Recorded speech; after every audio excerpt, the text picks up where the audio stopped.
sejam todos muito bem-vindos ao programa No Telhado. Obrigada pela sua participação, pela sua audiência. Me permita entrar aí na sua casa hoje, porque com certeza eu vou trazer muitas boas coisas para você.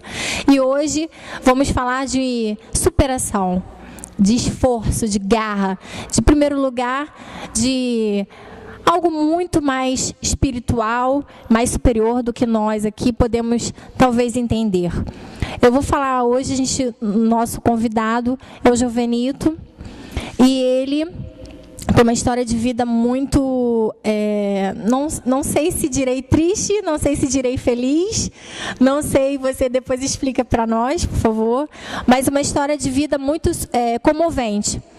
Ele é tanta coisa que eu vou ler aqui, porque ele é professor universitário, ele é reitor da Universidade Estácio de Sá e supervisor da Secretaria de Educação de Macaé, além de líder espiritual budista aqui do 2º Distrito, não é isso? E ele está aqui dando a honra da participação no programa No Telhado. Eu fico muito lisonjeada com a sua presença aqui, viu?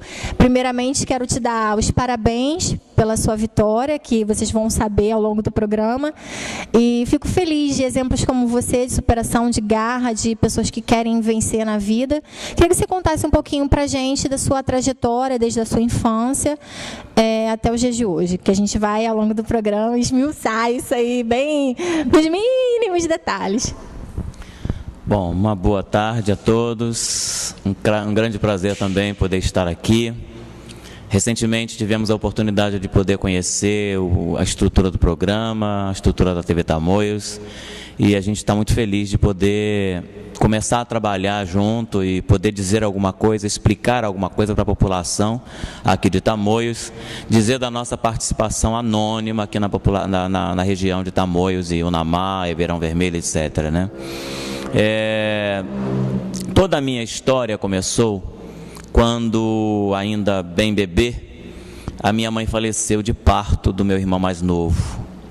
E isso trouxe uma inquietação muito grande para a família, porque a situação financeira muito ruim, nós éramos muito pobres, morávamos numa casa de favor, no município de Duque de Caxias, no Rio de Janeiro, uma cidade que naquela época era muito pobre, e nós vivemos, até eu com 1 ano e 8 meses mais ou menos, vivemos sob a companhia do pai e da mãe.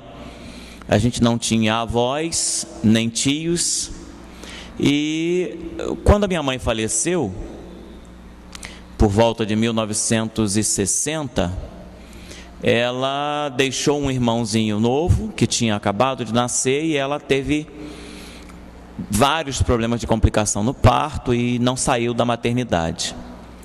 Lá ficando, o bebê foi para a incubadora e depois de algum tempo ele saiu da incubadora e foi para casa.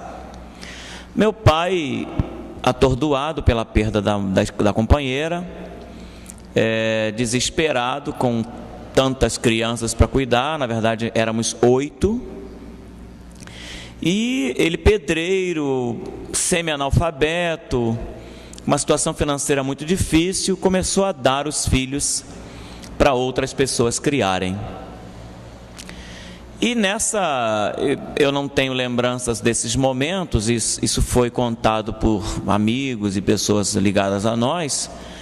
Por eu ser muito jovem, 1 ano e 8 meses, eu não lembrava exatamente disso, né? Nem me lembro nem da fisionomia da minha mãe. Fotografia dela muito menos, porque a miséria era tão grande que não dava para tirar fotografias e guardar, não é? Então, como todos têm uma foto da mãe na parede ou em álbuns, alguma coisa assim, eu não tenho nenhuma lembrança, nada, absolutamente nada, nem um retrato caricaturado eu tenho, porque não foi possível criar essa imagem, porque nenhum dos filhos lembravam mais. E o meu pai, depois de ter dado todos os filhos para as pessoas criarem, algum tempo depois morreu também. E isso, bem depois, a gente ficou sabendo, né, e configurava de fato que a gente estava solto no mundo, né, sozinhos no mundo. Cada irmão foi para um canto. E eu não tenho notícias de todos eles, não tinha pelo menos, né, notícia para onde tinham ido todos eles. E daqui para frente eu vou passar a falar apenas de mim, porque eu não encontrei mais, só fui encontrar depois de adulto. Eles desapareceram da minha vida e eu comecei a fazer uma trajetória solitária. De uma casa fui parar em outra casa, de outra em outra, de outra em outra. E até que um dia eu me lembro aí dessa última casa, eu tenho todas as lembranças possíveis. Eu fui ficar na casa da dona Wanda, que passou a ser uma pessoa que eu chamei de madrinha. E ela morava perto da rodovia BR-040, não é? E nessa rodovia, a gente ali passava tudo que era possível passar, desde carros bons de luxo, carretas, mendigos que passavam em busca de esmolas, de alimento, porque na época de Cosme e Damião, na beira da pista, muitas pessoas paravam para dar doce. E eu assistia a esse cenário todos os dias praticamente. Até que um dia as empregadas da casa resolveram me bater muito lá, porque eu mijava na cama, era uma criança que mijava na cama todos os dias. Depois fui saber que era incontinência urinária, uma doença apenas, mas elas achavam que era safadeza e desleixo, relaxamento, preguiça de levantar, coisa desse tipo. E batiam todos os dias quando amanhecia o dia, porque não tinha mais ninguém em casa, né? A minha madrinha ia para o trabalho, o padrinho também, e elas ficavam comigo. E esse dia eu fiquei tão amargurado que ela me botou para fora da casa, para fora do quintal, do terreno, fechou o portão e começou a gritar do muro para os outros ouvirem que eu mijava na cama. E gritava muito, né? Mijão, mijão, mijão. Eu me senti tão envergonhado com aquilo e tão fragilizado que saí andando em direção à rodovia, que era o lugar onde eu assistia todos os dias aquelas cenas todas. Eu sabia que ali eu encontraria abrigo em algum lugar, ou em algum carro que parasse, ou em alguma pessoa que por acaso passasse por ali. E eu, na verdade, quando cheguei à rodovia, que não era muito longe da casa, talvez uns 50 metros, encontrei um grupo que seguia em direção ao Rio de Janeiro, em direção ao início da BR-040. Esse grupo seguia para um lixão e eu não sabia. Tempos depois, eu andando atrás deles, eles chegaram ao lixão, que ficava ali onde hoje é a gráfica do Jornal Extra, e também um hospital muito grande, que é o Hospital Moacir do Carmo, também Duque de Caxias. Nesse lugar tinha uma polícia rodoviária na frente e atrás era um lixão, um gigantesco lixão, talvez uns 10 mil metros quadrados de lixo, mas lixo mesmo, não era um aterro sanitário, era um lixão, onde jogava in natura, desde vísceras humanas do IML até lixo doméstico, lixo industrial. E lá nesse lugar eu vivi 11 anos, né? Em torno de 9 ou 11 anos mais ou menos. E eu digo mais ou menos porque aí se perderam todas as minhas identidades. Eu não sabia mais quantos anos tinha, nem quanto fazia aniversário, nem que dia era aquele, não tinha mais noção de absolutamente nada. Esses 9 ou 11 anos que ali estive foram marcados pela dor, pelo sofrimento, pelo abandono, pela miséria, pela solidão. E muitas vezes as noites, né, chuvosas ou noites de inverno, nós não tínhamos, e eu digo nós porque aí eu já me juntei a um grupo de mendigos e pessoas de rua que ali viviam. Nós não tínhamos onde dormir porque ficava tudo cheio d'água, né? E os pequenos barracos e casebres que tinham em volta do lixão não ofereciam nenhum conforto. Tinha inclusive, a gente disputava com os animais, com ratos, baratas, percevejos, micróbios, piolho e coisas desse tipo. A gente disputava no espaço para dormir, para viver. Foram momentos muito dramáticos, muito interessantes até tendo em vista a minha situação de hoje. Ali fiquei até um tempo que cortei o pé e me acidentei gravemente. E a dona Joana, uma senhora que me acolheu, que me acolhia sempre, que cuidou de mim desde pequeno, desde os 6 anos, quando lá cheguei, ela me socorreu e levou até a rodovia. Na rodovia BR-040 de novo, uma Kombi parou para me dar socorro e me levou até o hospital.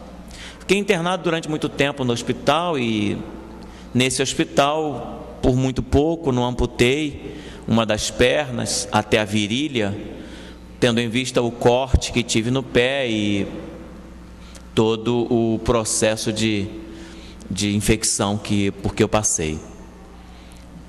Tendo terminado esse tratamento, fiquei bom, mas não tinha coragem de voltar para o lixão, preocupado de novamente ter algum acidente semelhante. A única preocupação com o lixão era ir lá buscar a dona Joana, tirar a dona Joana do lixão. E voltei ao lixão para ver se conseguia resgatá-la, mas chegando lá, um duro golpe novamente, a dona Joana tinha falecido semanas depois de eu ter saído. Chorei amargamente, voltei para a rua e fiquei pelas ruas do Rio de Janeiro, por Duque de Caxias, engraxando sapato, vendendo picolé no verão, vendendo salgadinhos nos engarrafamentos e também nas esquinas, nos restaurantes à noite, fazendo pequenos serviços como comprar café, jornal, jogar no bicho para alguém, sempre procurando ganhar alguma gorjeta, algum trocado com o trabalho, esse trabalho informal. O tempo foi passando e eu fiquei por perto do hospital onde me tratei, porque o ser humano tem uma relação muito forte com os lugares onde ele vive. Ele tem muita dificuldade de largar os lugares, né? De deixar os lugares, porque é aventurar-se novamente. E como esse hospital eu fiquei um bom tempo, talvez uns 3 meses, eu me apeguei a esse lugar e as pessoas me conheciam. Até que eu consegui um lugarzinho para dormir à noite, quando fechava a recepção, e também consegui algum alimento dos doentes, né? Alimento de doente para comer à noite, coisa desse tipo. Jovenildo, o tempo que você passou no lixão, como que era a sua convivência com as outras pessoas que ali também estavam? Vocês eram tidos como inimigos por estarem disputando o mesmo lixo? Ou vocês eram amigos, tinham uma amizade por estarem ali tentando sobreviver? Como é que funcionava o convívio com as outras pessoas que também estavam ali no lixão? Bem, por eu ser criança, não é, eu estava sendo acolhido. Eu me sentia bem acolhido por todos. Embora eu presenciasse em alguns momentos brigas, disputas entre eles, né? Porque todos bebiam, eram alcoólatras, alguns até viciados em outras drogas que eu nem conhecia, mas eu percebia um relacionamento não tão amistoso entre eles. Mas comigo era uma relação de acolhimento, por eu ser o mais novo de todos, por eu estar ali, por eu ser uma criança, né? Eu estava com 6 anos aproximadamente quando cheguei lá, e sempre foi uma relação muito boa comigo. Embora nós de vez em quando tivéssemos alguns descontentamentos, algumas coisas que por acaso alguém sempre reclamava de alguma coisa que eu fazia, e eu corria para o lado da dona Joana, porque eu me sentia protegido por ela. Embora os outros não me atacassem, nem tentassem fazer nada desse tipo.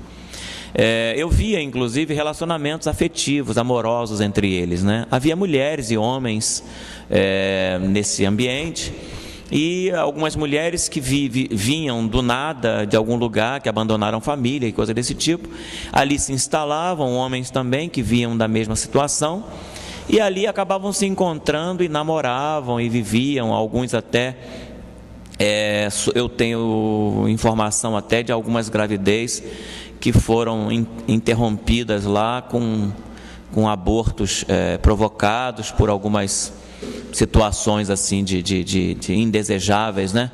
Mas por 2 ou 3 vezes eu vivenciei esse tipo de coisa.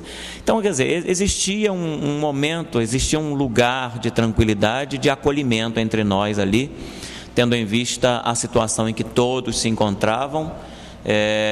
Eu acho até que era uma situação normal e não tanto de conflito quanto se podia imaginar que pudesse haver numa comunidade dessa, né, desse tipo.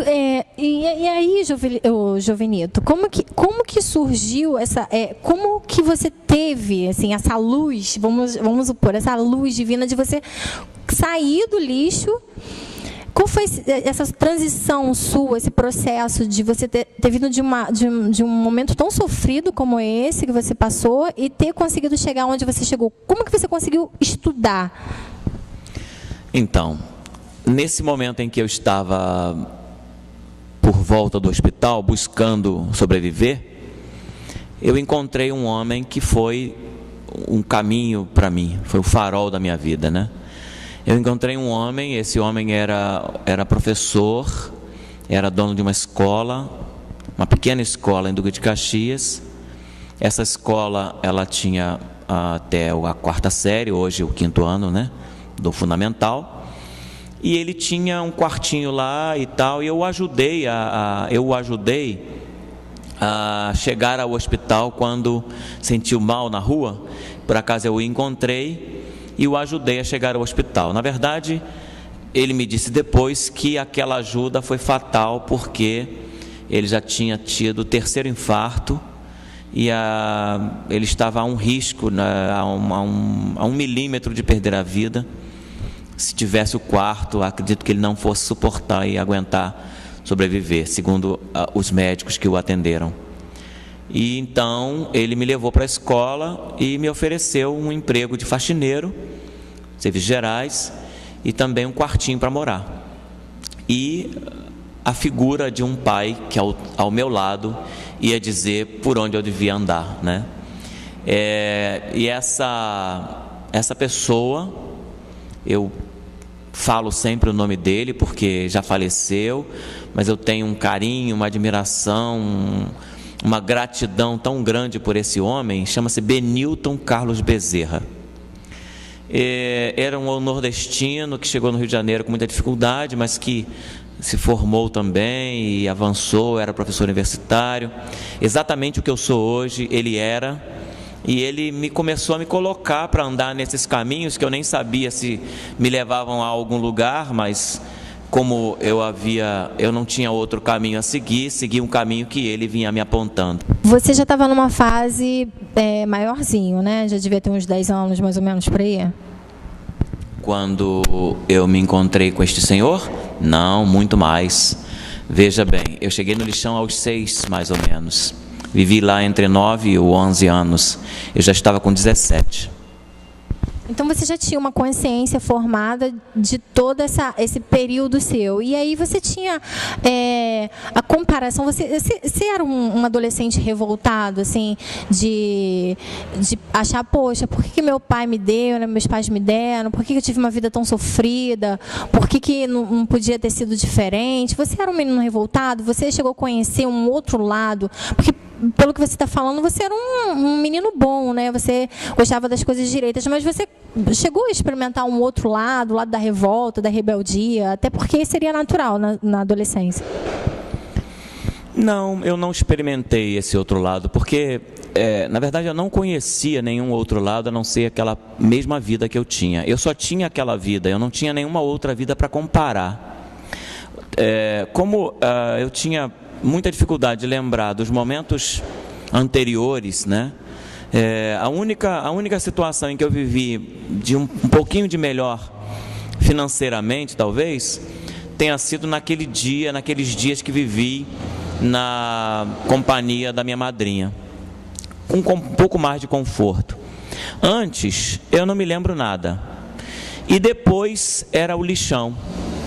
E quando eu saí do lixão, eu fui para as ruas. Quer dizer, então eu não tinha nenhuma ideia de como era viver em família, como era viver numa outra comunidade, com um outro grupo. Não tinha ideia. O que eu via, e eu via isso pelas ruas, eram pessoas passando diferentes de mim. Isso eu percebia, que elas eram diferentes. Mesmo da mesma idade, aproximadamente, eu me comparava com os meninos e meninas daquela idade, e eu os via bem arrumados, uniformizados, com mochila nas costas. Isso eu percebia uma diferença, mas não me causava revolta, porque eu também via pessoas como eu. Então eu percebia claramente que havia uma diferença mesmo entre as pessoas, e até mesmo a questão da diferença social, eu comecei a perceber que havia gente que passava no carro com jovens da minha idade, da minha faixa etária aproximadamente, e que eram bem diferentes, porque tinham relógio, porque estavam bem vestidos e não estavam usando chinelo de dedo, nem aquele tênis azul com a pontinha branca, que é o famoso alpargatas, né? Aquele tênis, né, conga, que era a única coisa que eu podia comprar com os poucos trocados que ganhava. Eu via sapatos diferentes, roupas diferentes, mas eu não entendia isso como alguma coisa que me desmerecesse ou que eu não merecesse ter aquilo ou coisa desse tipo. Eu nunca fiz comparações desse tipo, não. Eu acredito que quando me ofereceram essa primeira janela para que eu pudesse enxergar a vida de outra maneira, eu simplesmente disse que queria e fui e comecei a investir naquilo que ele começava a dizer que era o melhor caminho para mim e que eu deveria aproveitar, e que eu tinha pouco tempo porque eu já estava mais velho, e que eu precisava aprender a ler rápido, e que eu precisava estudar mais rapidamente e me interessar por muitas coisas que ele vinha me apontando para me interessar. E eu fui me desenvolvendo na escola e com o apoio dele fui avançando até os dias de hoje. E aí você sentiu que essa seria a sua chance de mudar de vida, se apegou aos estudos, não foi difícil para você, assim, porque tem gente que, né, dificulta, não, você meio que se acomoda um pouco, mesmo com a sorte batendo na porta, né, se acomoda um pouco, ou diz não, ou fecha a porta, enfim. Você, então, abraçou isso, sentindo que era a sua hora, o seu momento de mudar, né, e não foi fácil, acredito, mas também não foi tão difícil assim, né? Sim, as dificuldades que eu senti foram dificuldades de aprendizagem. Eu não tinha preguiça para nada, não tinha moleza quando ele me dizia que tinha que fazer alguma coisa. Eu tinha que conciliar o meu trabalho de faxineiro com os meus estudos, e eu conciliei e procurava aprender, e mesmo tinha muita dificuldade. Eu demorei muito para aprender matemática, por exemplo. No ensino médio tirei 0 em matemática, 0 em física, me atrapalhou muito para passar no vestibular. Mas eu não tive preguiça, muito pelo contrário, eu me mostrei sedento de aprender. A partir do momento em que ele me dizia o tempo todo, me encorajava, me incentivava, dizendo que aquele era o caminho que eu deveria seguir, porque através daquele caminho eu podia ser muito feliz, podia me manter sozinho no futuro, podia cuidar de mim mesmo, podia guiar a minha própria vida, podia ser senhor do meu destino. E eu acreditei nisso. E o tempo todo ele era um grande encorajador, ele era um homem incrível. Eu sinto uma saudade enorme dele, porque era o tempo todo me encorajando, me incentivando. Todas as tardes ele me chamava para conversar, eu sabia que era para me dar injeção de ânimo, não é? E ele conseguiu o objetivo dele. Vamos para o comercial, não sai daí, daqui a pouquinho tem mais exemplos de superação para você. Do lixo ao luxo? Será? Fique aguardando aí, daqui a pouquinho, depois dos comerciais, tem mais Jovenildo para você.